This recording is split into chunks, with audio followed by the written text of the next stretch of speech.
ପିଲାମାନେ ଶୁଭ ସକାଳ। ତୁମମାନଙ୍କୁ ଅନେକ ଅନେକ ଶୁଭେଚ୍ଛା ଓ ଶୁଭ କାମନା।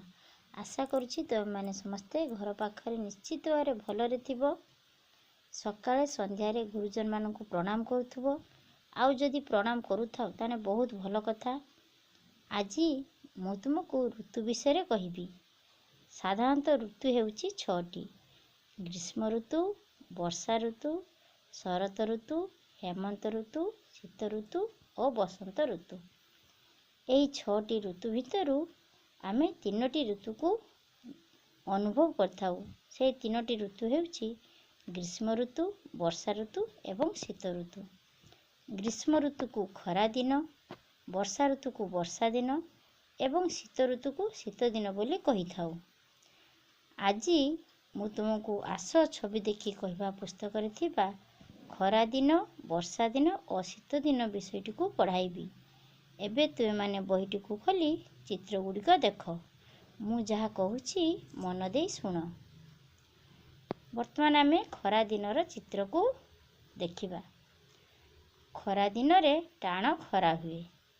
ଗାଈଟିଏ ଗାଡ଼ିଆରେ ପାଣି ପିଉଛି। ଜଣେ ଭାଇ ବରଫ ଖାଉଛନ୍ତି।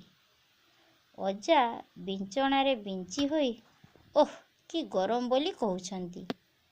ଜଣେ ଭଉଣୀ ପଙ୍ଖା ପାଖରେ ଠିଆ ହୋଇ ଦେହରୁ ଝାଳ ଶୁଖାଉଛନ୍ତି। ଏବେ ଆମେ ବର୍ଷା ଦିନର ଛବିକୁ ଦେଖିବା। ଆକାଶରୁ ରିମଝିମ୍ ବର୍ଷା ପଡ଼ୁଛି। ଜଣେ ଭଉଣୀ ବର୍ଷା ଦିନରେ ପୋଷାକ ପିନ୍ଧି ବିଦ୍ୟାଳୟରୁ ଯାଉଛନ୍ତି।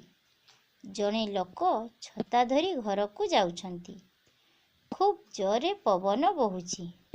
ବର୍ଷା ପାଣିରେ ରାସ୍ତାଟି କାଦୁଅ ହୋଇଯାଇଛି। ଏବେ ଶୀତ ଦିନର ଚିତ୍ରକୁ ଦେଖିବା। ଶୀତ ଦିନରେ ପ୍ରବଳ ଥଣ୍ଡା ହୁଏ। ଘର ବାରଣ୍ଡାରେ ଜଣେ ଲୋକ ବସି ଶୀତରେ ଥରୁଛନ୍ତି। ବୁଢ଼ା ଲୋକଟିଏ ନିଆଁ ଜାଳି ପାଖରେ ବସିଛନ୍ତି। ବାପା ଚେୟାରରେ ବସି ଗରମ ଚାହା ପିଉଛନ୍ତି। ଭାଇ ଗରମ ପୋଷାକ ପିନ୍ଧି ପାଖରେ ଠିଆ ହୋଇଛନ୍ତି।